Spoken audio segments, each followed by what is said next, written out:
गोरखपुर ग्रामीण से लोकप्रिय विधायक श्री विपिन सिंह जी, लोकसभा के प्रभारी जनार्दन गुप्ता जी, लोकसभा के संयोजक श्री रंगनाथ त्रिपाठी जी, क्षेत्रीय उपाध्यक्ष डॉक्टर सत्येंद्र सिन्हा जी, महानगर महामंत्री श्री अच्युतानंद शाही जी, ब्लॉक प्रमुख खोराबाद श्री प्रसाद जायसवाल जी, ब्लॉक प्रमुख पिपरौली दिलीप यादव जी, क्षेत्रीय अध्यक्ष महिला मोर्चा श्रीमती अमिता गुप्ता जी, इस क्षेत्र के अत्यंत बुजुर्ग नेता श्री लालजी सिंह जी, श्री हौसला सिंह जी और मियां चंद्रपाल राही जी,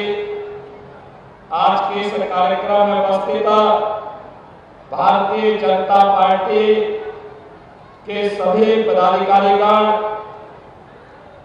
सभी सम्मानित जनप्रतिनिधिगण और भारी संख्या में गोरखपुर ग्रामीण के मेरे सभी उपस्थित बहनों और भाइयों, आज आपका गोरखपुर ग्रामीण अब गोरखपुर महानगर को टक्कर दे रहा है। टक्कर बहनों और भाइयों, याद करिए जब 2009 में मैं पहली बार सांसद बना था इस क्षेत्र से।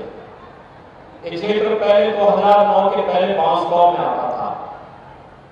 हर वर्ष बाढ़ आती थी, पूरा क्षेत्र जलमग्न रहता था, बीमारी रहती थी, सड़क नहीं थे, बिजली नहीं थी और बरसात में पूरा क्षेत्र बाढ़ से त्रासदी से जूझता था। और आज जब आपने समर्थन दिया, गोरखपुर ग्रामीण से श्री विपिन सिंह को विधायक चुना, तो तरकुलानी में रेगुलेटर बन गया। बन गया कि नहीं बन गया? बन गया कि नहीं बन गया? अरे जोर से पानी बजा दो ना इसके लिए। बन गया ना? अब तो पानी नहीं लगता ना। और सड़क देखो ट्रांसपोर्ट नगर से तरकुलानी तक और मोतीराम अड्डा से तरकुलानी तक, क्या 2 लेन और 4 लेन की सड़क बन गई। ऐसा लगता है जैसे गोरखपुर की सड़क हो या लखनऊ की हजरतगंज की सड़क हो। जितने पुल के लिए कहा, बाढ़ बचाव के लिए जितना कहा, उतना पैसा विपिन सिंह और अली किशन को मैंने गोरखपुर ग्रामीण के लिए उपलब्ध करवाया। और अब तो गोरखपुर ग्रामीण में एक वेटनरी कॉलेज भी बन रहा है और बहुत सी को विश्वविद्यालय की तरफ बढ़ा रहा है।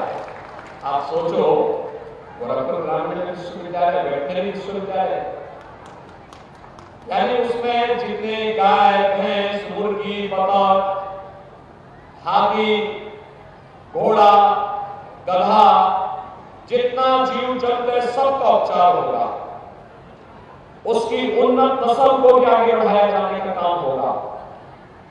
और साथ साथ गोरखपुर का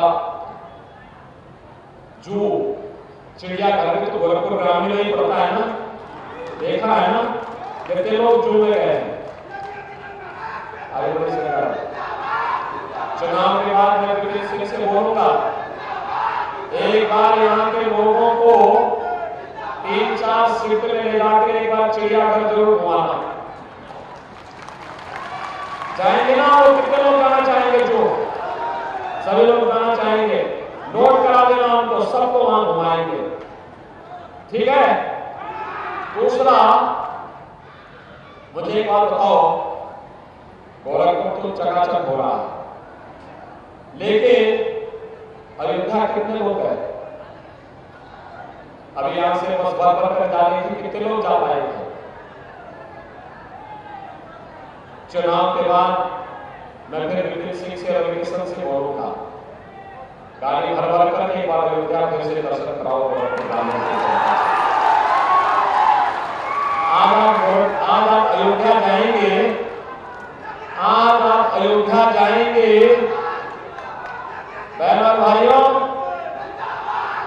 आज अगर आप अयोध्या जाएंगे, ऐसे लगेगा जैसे प्रभु राम जब जन्म लिए होंगे ना अयोध्या में, जैसे उस समय की अयोध्या थी, ऐसी जगमगाती अयोध्या आपको दिखाई देगी।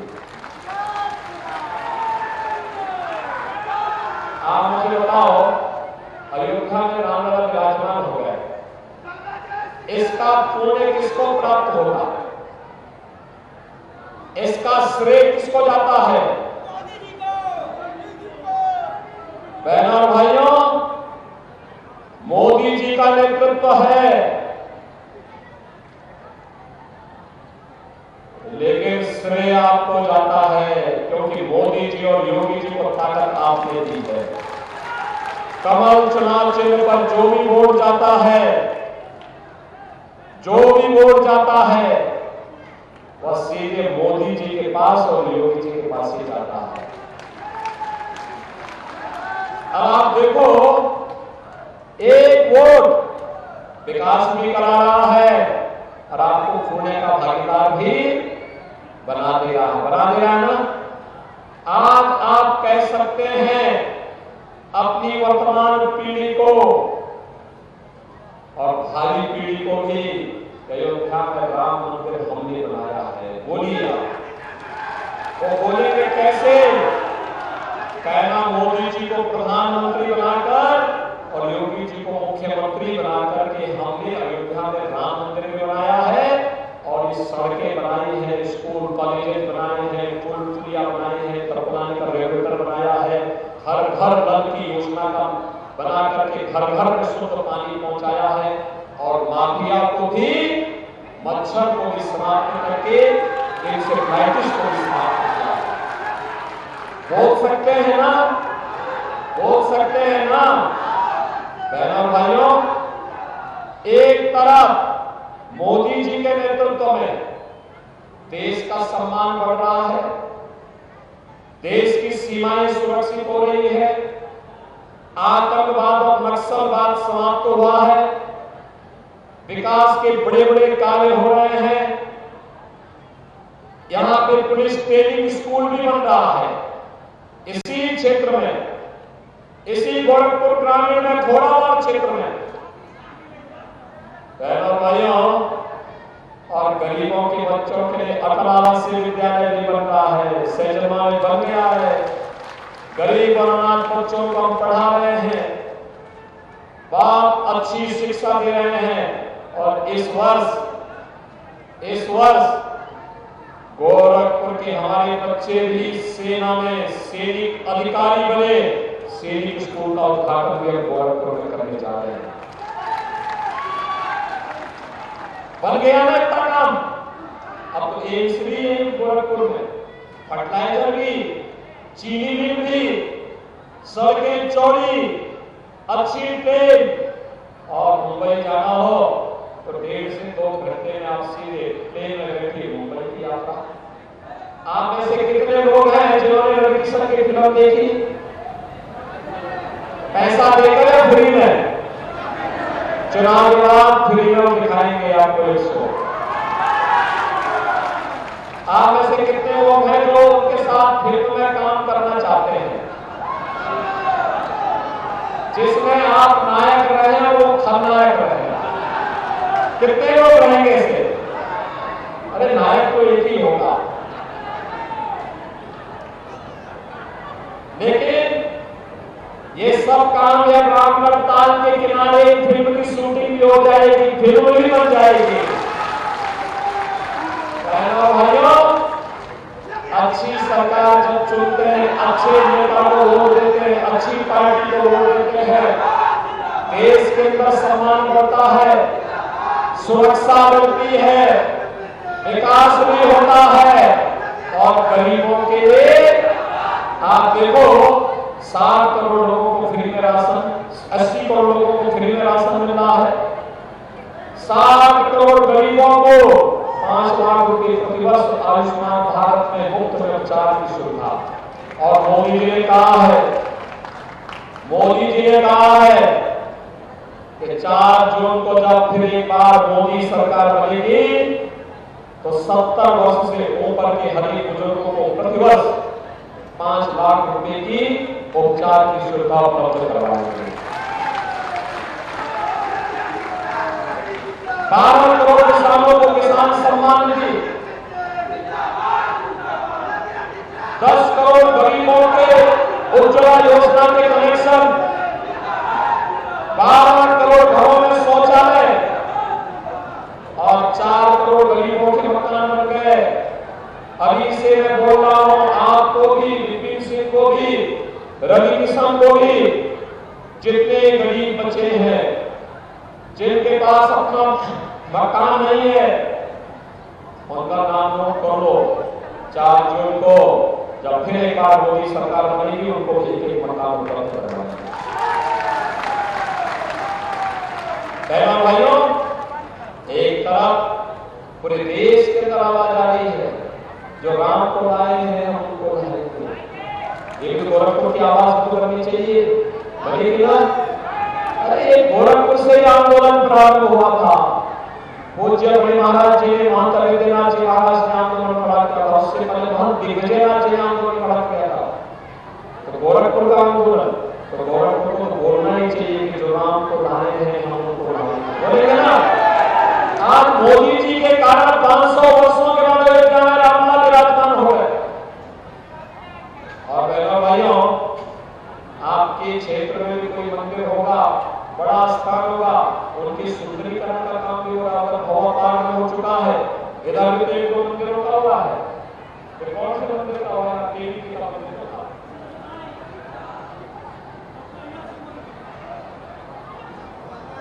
ये मुक्तेश्वर यहाँ देवी का मंदिर है। बहनों भाइयों, इन सब के लिए पैसा देंगे, दे रहे हैं। पहले यही पैसा कब्रिस्तान में खर्च होता था। हमने कहा कब्रिस्तान में नहीं, मंदिरों में जाएगा, सब मंदिरों के। लेकिन बहनों भाइयों, एक तरफ भाजपा है, आपकी सुरक्षा, आपका सम्मान, आपको बेटी और व्यापारी को सुरक्षा प्रदान कर रही है, और दूसरी तरफ समाजवादी पार्टी, कांग्रेस और बहुजन समाजवादी पार्टी, बसपा को तो मौलाना के अलावा कोई परिस्थिति नहीं है। और सपा और कांग्रेस को आप देखो क्या हो गया। ये क्या कहते हैं? कहते हैं सरकार बनेगी तो पर्सनल कानून लागू करेंगे। पर्सनल कानून का मतलब जानते हैं आप? तालिबानी शासन, बेटी स्कूल नहीं जा सकती, महिलाएं बाजार और कहीं घर के बाहर नहीं निकल सकती, बुर्का पहनकर के घर के अंदर धोखा रहना पड़ेगा। अरे यह देश बाबा साहब भीमराव अम्बेडकर के संविधान से चलेगा, यह देश किसी शरीयत कानून से नहीं चलेगा। भारतीय जनता पार्टी बाबा साहब भीमराव अम्बेडकर के संविधान से देश को चलाएगी। ये कहते हैं अगर कांग्रेस और सपा की सरकार बनेगी तो वरासत टैक्स लगाएंगे। बहनों भाइयों, वरासत टैक्स का मतलब आप जानते हैं क्या है? ये वरासत टैक्स का मतलब औरंगजेब का जजिया कर। जजिया कर का मतलब, वरासत टैक्स का मतलब है पहले आपके बाप दादों की जितनी भी प्रॉपर्टी आपको मिली है, उस प्रॉपर्टी का लोग सर्वे करवाएंगे। आधी प्रॉपर्टी ये लोग ले लेंगे और लेकर के कहेंगे कि ये तो पाकिस्तान, बांग्लादेश और अफगानिस्तान से आए हुए मुसलमानों को देना है। क्या आप इसको स्वीकार करेंगे? क्या अरे घर आपका, आपके पिताजी ने, आपके बाबा ने खून पसीने से मकान बनाया है, घर में 4 कमरे हैं, 2 कमरे कहेंगे आपको तो 2 कमरे उनको दे देंगे। अरे क्या करने जा रहे हैं सब? और मैं इसीलिए कहता हूं, यही काम एक समय औरंगजेब ने किया था जजिया कर लगा करके। उसने कहा था, हिंदुओं से कहा था कि तो जजिया कर दो, नहीं तो इस्लाम स्वीकार करो। बड़े पैमाने पर उसने हिंदुओं का इस्लामीकरण किया था।